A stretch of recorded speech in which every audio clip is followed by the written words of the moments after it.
is certainly not a budget that I am happy to deliver, but it is a budget that we have to deliver. Taxes, taxes, taxes, taxes, taxes, money, money, money, money, money, and more.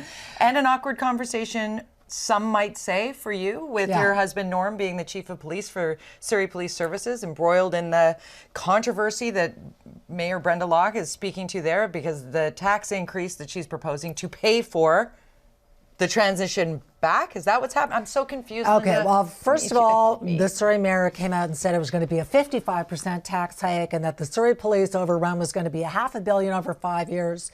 And then it was like, oh, okay, no, it's more like 200 and some million. And the tax hike, which is still shocking, is going to be 17.5%. So the public's really mad, going, wow, this is crazy. We can't afford it. Why do we want to do it? And then my husband came out and made some news, because he was saying, you know what? He appreciates the fact that the public is angry and confused and they don't know, they're pointing fingers at everybody. And he said he would support a third-party independent audit. Let's open the books. Why wouldn't I'll open my books. The RCMP opened their books. The city opened their books. The mayor was incensed. She said, I am outraged. And she kind of threatened almost legal action against my husband. It was like, no, I think the public has a right to be mad and confused.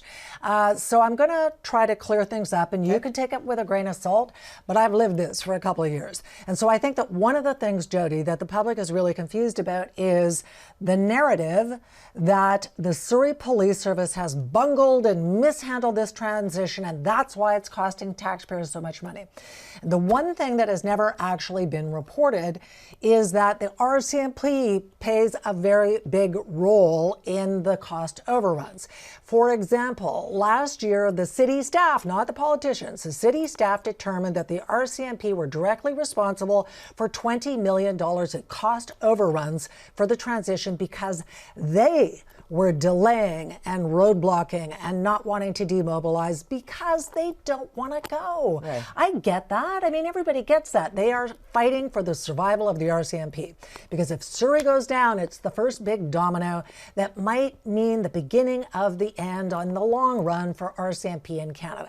So the RCMP have been working behind the scenes, doing everything possible to try to stop this transition, slowing it down.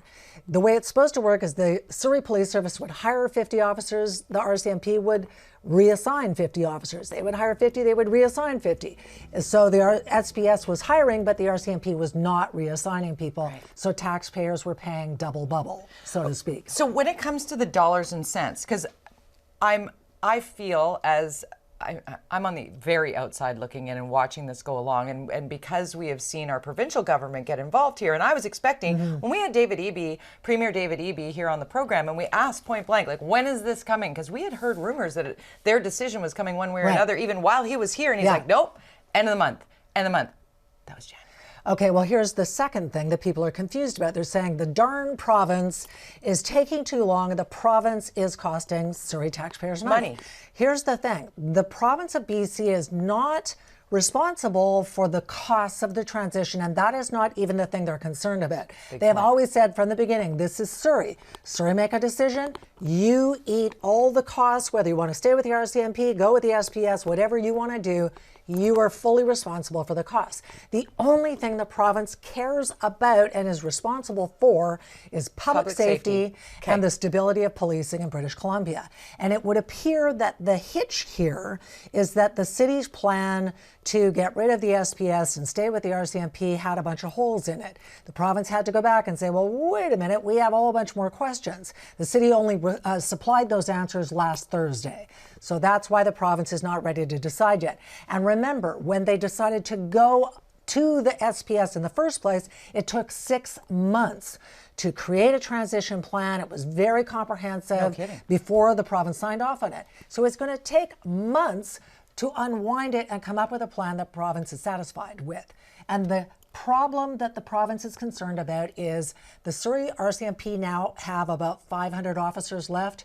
There's supposed to be 750 or so in Surrey. Okay. So those extra 300 officers are Surrey Police Services. Okay. If they're gone, suddenly the RCMP is way understaffed. Right. And they don't have anywhere to go. They already have 1,200 soft vacancies in BC, people who are on leave. They have 300 hard vacancies with a 20% vacancy rate for the RCMP in the entire province. So there are many parts of the province that have been screaming, going, we're way understaffed. The RCMP have had a problem recruiting and retaining. And so the issue is the province is concerned about stability and about public safety.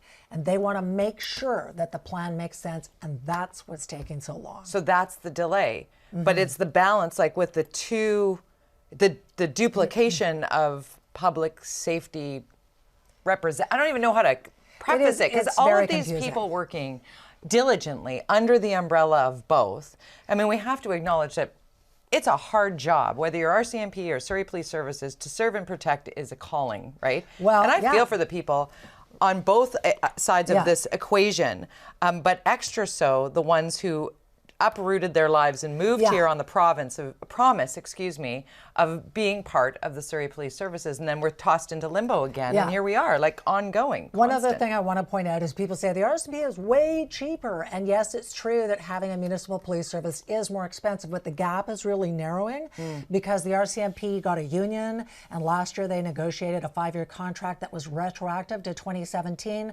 and Surrey taxpayers were on the hook for $47 million worth of back pay. Wow. 47 million going back to 2017, because the RCMP officers were way underpaid and they deserve to have a raise. Right. So there are a bunch of costs, and Surrey taxpayers unfortunately are on the hook for it, but it's not as simple as saying one side's making all the mistakes and the other side is all good and golden.